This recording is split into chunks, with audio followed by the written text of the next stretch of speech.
So we all remember how dominant James Harden was during his best years in Houston, just torching NBA defenses on a night in and night out basis, putting out ridiculous scoring performances, ridiculous triple doubles like these 30-point, 40-point, and sometimes 50-point triple doubles. He was on another planet. But in watching Luka Doncic now, right, and seeing what he's doing and seeing how he's dominating the league with leading the Mavericks to their first finals appearance since 2011, I can't help but notice, and I know I'm not the only person, can't help but notice just how similar, in theory, he and James Harden were with their playing styles, how similar Harden's prime was and how he played during that time to how Luka Doncic is playing now. Both of those guys spent a lot of time out there on the perimeter hunting mismatches, right? Getting into a high volume of pick and roll scenarios, doing a lot of penetrating kick or lobbing it to big men if they had that option out of the pick and roll. Just very similar play styles and very similar in how their coaches use them within the offense. But my biggest question is this: why was Luka able to lead this Mavericks team to the NBA Finals, having playing a similar playing style as James Harden, while Harden couldn't do it? What is the difference? Those guys play a very similar brand of basketball, and their teams play a very similar brand of basketball. Some different personnel, but still, in theory, a lot of similarities. Why was Luka able to do better than what Harden was able to do during his best years in Houston? So let's kind of break it down, right? For one, I think the biggest thing we have to recognize when we do these comparisons between James Harden and Luka Doncic is that they played in two different eras. Yes, they both played in the Steph Curry era where every team is hunting a million three-point shots. They're going with a bunch of different lineups on the floor. They're opening up the idea of putting small ball lineups out there. But look at the scope of the league. During James Harden's prime, the Warriors largely ran the Western Conference. So yes, in 2018, the Rockets were the best team in the NBA, but still at that point, Golden State was the defending champion. And at that point, they also had two NBA championships within a 3-year span. Luka is playing in the most wide open era we've seen in a long time, right? Let's think about this. Over the last 10 years, the league saw like two major instances of the same teams kind of ruling both conferences. So the Heat ran the East from 2011 to 2014.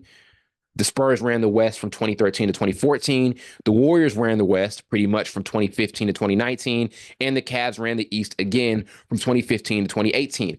Right now, we don't have that type of thing where it's a lock for one team to get out of either conference. Things are super, super wide open. There's no favorite. There's no active dynasty. So one excuse I always gave Harden was he was running consistently into one of the greatest dynasties in NBA history. And yes, they had different personnel over the years, but still, you were still running into that Steve Kerr system. You're still running into Stephen Curry and Klay Thompson, who are the greatest backcourt of all time. You were running into that. You were running into Steph Curry and Klay Thompson alongside with Kevin Durant. And granted, Luka Doncic did run to Steph Curry too, right? Ran into him in 2022 in the Western Conference Finals. But generally speaking, he's not playing in an era where a dynasty is ruling the league, right? Or there is one team that's flat out dominating their conference. Right now, especially this year, the NBA is so wide open. There's been a new champion every single year for like the last few seasons. 2021 or 2020, let's start there. The Lakers win a championship.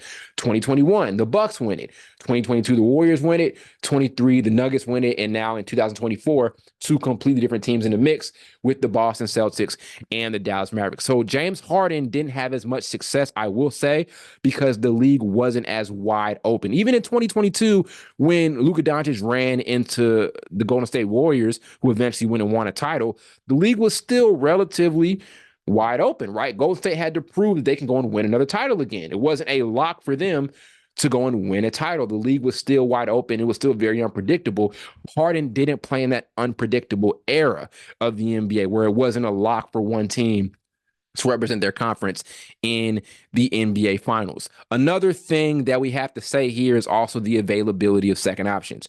We saw last night, especially for Minnesota, how important it is to have a second option, a reliable second option scorer next to your best player. Anthony Edwards didn't have that luxury. The one time Harden had a really, really good superstar level second option was Chris Paul in 2018. We all know what happened there. They get to a game 7.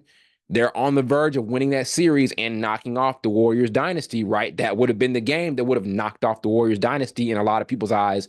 but they couldn't do it because Chris Paul got hurt. Now, granted, they could have played a lot better than the way they did play when they went out there in that game 7, but things went the way that they went. So availability of second options means everything. Take that and contrast it to Luka Doncic and Kyrie. Kyrie has not missed a game so far this entire postseason, and Dallas has been largely healthy. So I will say, while we criticize Harden a lot for never making a finals appearance, I will give him this. 2018, they had the Warriors on the ropes. Now, since it was a 7-game series, it's no lock at all to say the Rockets would have won that game 7, even if Chris Paul was healthy. But it was a good chance that could have happened. So we can give Harden the benefit of the doubt there with saying that Chris Paul was out. So that maybe gives him a little bit of an asterisk, right? That maybe doesn't count against his legacy. Maybe that would have been his first finals appearance, and it was his best window to make the NBA finals. And his best window to make the NBA finals was ruined by an injury to their second most important player. Luka Doncic and the Mavericks just did not have to deal with that this particular postseason. So on top of playing in an era right now where the league is super wide open, Luka's second option in his best year was more available than James Harden's second option in his best year. And finally, let's get to this point here, right? This one is where we put it all on James Harden. Despite everything I just mentioned, the intangibles for Luka Doncic are different than the intangibles that James Harden had. And I'll say this. Luka Doncic is still relatively young, right? He's probably 25, maybe 24. He's within that range. He's still a very young player. He already has more iconic postseason moments than James Harden.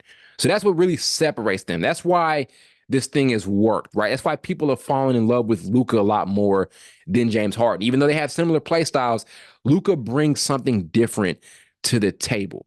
We've seen him at this point in his career already have 2 of some of the greatest closeout game performances in the NBA over like the last couple of seasons. There was that game 7 against the Phoenix Suns he had where he just embarrassed them. And at that point, they were the defending Western Conference champions, and they came like 2 wins away from winning a championship. They embarrassed them, right? We saw Luka Doncic embarrass one of the best defenses in the NBA with that Suns team in a closeout performance. Then fast forward to last night. Does the exact same team against the best defense in the league that just shut down the Denver Nuggets in the previous round. Ask your question. Does prime James Harden perform like that against that Timberwolves defense in Minnesota? I don't know if I can say so. That's the Timberwolves defense that knocked out the defending champion Denver Nuggets. That's one of the most confusing offenses to try to beat. That Timberwolves defense took them out at home in game 7, and Luka Doncic had 0 problems that whole series against that same defense. Could James Harden do that same thing? So one of the issues is James Harden isn't largely a bad playoff performer. He's had some really good playoff moments, but he's also had a lot of stinkers, and he's had more stinkers than you would like for a player of his caliber, right, to have. Luka just doesn't have that right now. Luka may have had a couple of bad playoff games, but Luka doesn't have a reputation for not showing up. There's been a rare amount of times where Luka has had some bad playoff performances. James Harden has had some iconically bad playoff performances. At this point in his career, at this young of an age, Luka hasn't had that. Luka's had more dominant playoff moments than Harden has had. It's just a major difference between those two guys. And like I said, they have a very similar skill set. They kill teams in a similar way. I just think it comes down to the intangibles. And I just think Luka has a mindset that allows him to perform in those scenarios a lot better. We're seeing what people are talking about right now on social media.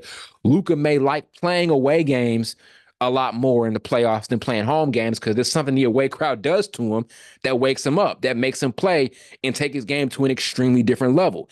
So it's the intangibles. Those things are very, very important. I think that's one thing that separates them too. So like I said, while I think there are a lot of factors that Harden couldn't really control, like injuries and just how the league was during his prime, there's also this. Luka does possess something internally that James Harden just doesn't truly possess. And so it speaks to this idea that we can have guys throughout the course of NBA history who are skilled as ever, right? We can have so many players who have ridiculous skill sets, ridiculous talents and abilities, but if they don't have those intangibles, if they don't have that mindset, they won't be able to execute it, right? And so they'll just be known as these talented guys who never won anything. And I'm not saying Luka's a lock to win this series against the Celtics because that can go either way, but still, those things, the intangibles, the mentality, those sorts of things that you can't put on the stat sheet, those things come up huge. And that's one separating factor between Luka and Harden, despite them having ridiculously similar playing styles and ridiculously similar offensive systems with how their coaches were running things.